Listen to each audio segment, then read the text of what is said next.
السلام علیکم ورحمۃ اللہ وبرکاتہ۔ بسم اللہ الرحمن الرحیم۔ کیا آپ اولاد کی نعمت سے محروم ہیں؟ کیا برسوں گزر گئے مگر گود نہ بھری؟ کیا ڈاکٹروں نے جواب دے دیا؟ آج ہم آپ کے لیے لائے ہیں ایک ایسا مجرب ترین قرآنی وظیفہ جو انشاءاللہ آپ کی سونی گود کو بھر دے گا۔ ہمارے ایک بھائی ہیں جنہوں نے یہ وظیفہ کیا، ان کا مجھے کال موصول ہوا، بتایا کہ آپ نے جو وظیفہ بتایا ہے ہم نے پڑھا، ماشاءاللہ بہت مجرب وظیفہ ہے۔ انہوں نے کئی سال علاج کروایا، بہت دعائیں مانگی، پھر ہم نے ان کو یہ آیت بتائی۔ علاج بھی کرنا ضروری ہے، لیکن اللہ کی جو قرآن کی آیتیں ہیں اس میں شفا ہے۔ پوری قرآن ایک دعا ہے اور ایک شفا ہے۔ انہوں نے 40 دن تک پابندی سے پڑھا اور الحمدللہ 6 مہینے بعد انہیں خوشخبری ملی۔ وظیفے کی کچھ شرطیں جو ہمیں پورے خلوص، اخلاص اور للہیت کے ساتھ کرنی ہے اور پڑھنی ہے۔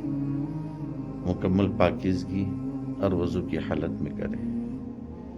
بیوی یا شوہر میں سے کوئی ایک بھی کر سکتا ہے، کوئی مسئلہ نہیں ہے۔ شوہر کرے، بیوی کرے، کوئی بھی کر سکتا ہے۔ اور ہر عمل سے پہلے اللہ سے نیت صاف رکھیں۔ اب وظیفے کی طرف بڑھتے ہیں۔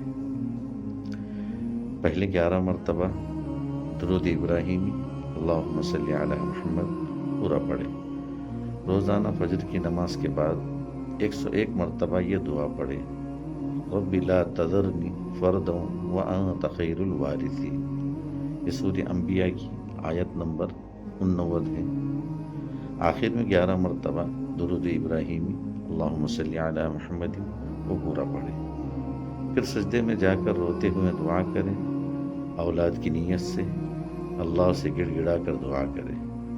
عمل کی مدت 40 دن، زبان پر حلال، دل میں یقین ہو، ہر جمعہ کو صدقہ دے، چاہے ایک روٹی ہی کیوں نہ ہو۔ یہ صرف الفاظ نہیں، یہ رب کا کلام ہے۔ آپ بھی آزمائیں یقین اور صبر کے ساتھ، اور اگر فائدہ ہو تو کسی اور سونی گود کے لیے بھی یہ وظیفہ ضرور شیئر کریں۔ اللہ جن جن کو اولاد نہیں ہے ان کو اولاد عطا فرمائے، اور جن کی اولاد ہے انہیں نیک صالح بنائے اور کامل ایمان اور مکمل یقین